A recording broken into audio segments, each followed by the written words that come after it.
August 13th, 2022, and my friends, we are taking a short trip to CALVINE, Scotland today, where if you are any sort of UFO researcher, I'm sure you have heard of this sighting. There has finally been an information release after 32 years. And we're going to go through the basics of this case, the witness testimony, and a brand new picture that has finally been released to the public. My friends, I appreciate you all being here. We're going to break this all down right here, right now. Let's go.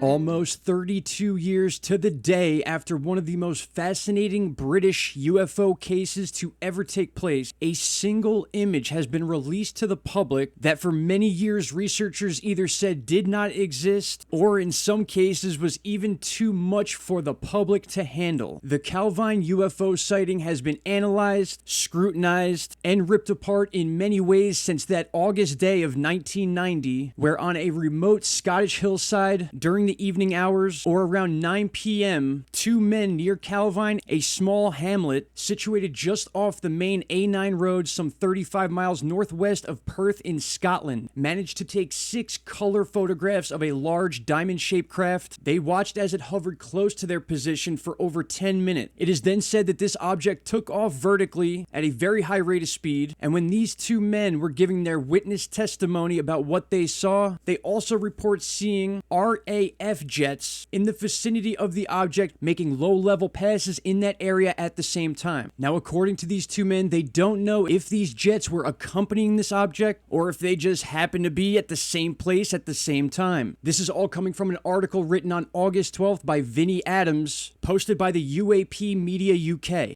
And in a nutshell, according to the copy of the handwritten sighting report that was released by the National Archives, or TNA, in October of 2008, the witnesses gave an account of their sightings plus the color photographs to what was the Joint Royal Navy headquarters near Dunfermline, which closed back in 1996. Now, one important point here is because of the limit of our digital technology back in the 1990s, the photo negatives were given to the Daily Record, one of the main Scottish newspapers in that time period, and a journalist from the paper contacted the MOD for comment, and when asked about the photos and if they could have a copy of those negatives for examination, it would appear that neither the MOD nor the Daily Record returned any of these items to the two witnesses. It goes on to say, surprisingly, for such an obviously newsworthy case, the Daily Record did not run the story at that time, nor did they keep any of the 6 photographs or negatives. The MOD received everything that confirmed the existence of the strange craft over CALVINE. So again, in a nutshell, an attempt was made back in 2008 to have these images released and more information about this particular UFO sighting, and most of it was denied besides some documents quoting these two witnesses and some of the other possible military training or situations going on in that area at that time. So I want to take a look at this image. I want you guys to analyze this and tell me what you think, because not only was this a huge deal back in the 90s, but now because this image was just released yesterday. In fact, the one you're looking at now was a recreation. That is not the real image. This is a snapshot from a podcast I was watching earlier about this topic, and they were talking about how so many different renditions of this image were released or tried to be passed off as the real image, when really this one right here is what was actually given to us. And of course, I know it's not really the greatest picture, but it is very intriguing, and we need to understand it was very hard to manipulate images back in the 90s, especially if you were just a random person taking photographs with an actual camera, not a phone camera or anything like that. This was actual film, at least according to the information we were given in the 90s by those two witnesses. Now, I took this image and I did a little bit of enhancements and stuff like that. You can see all over the internet people are analyzing this photo and in some cases adding effects to it to try to bring out different designs in it. It's very hard because if you can't really see it in the image, chances are you're not going to be able to bring it out without manipulating the actual image. So I did what I could to try to keep the actual form of this object without getting too far into editing, and it is a pretty crazy image, especially with that airplane down towards the bottom left. And as of right now, this is all the time I've had to spend on this. I am going to continue to research this topic. There's going to be videos all over the internet based on the information being released today, but I hope in some ways this either explains or clarifies some information about this UFO sighting from Scotland back in August of 1990. Feel free to leave your comments and thoughts below, and let's see what other information we can find about this topic. I want to thank you all for taking the time to watch this video. video. I hope you have a great rest of your weekend. Shout out to Canada, and I will see you all in the next video. Take care. Bye-bye.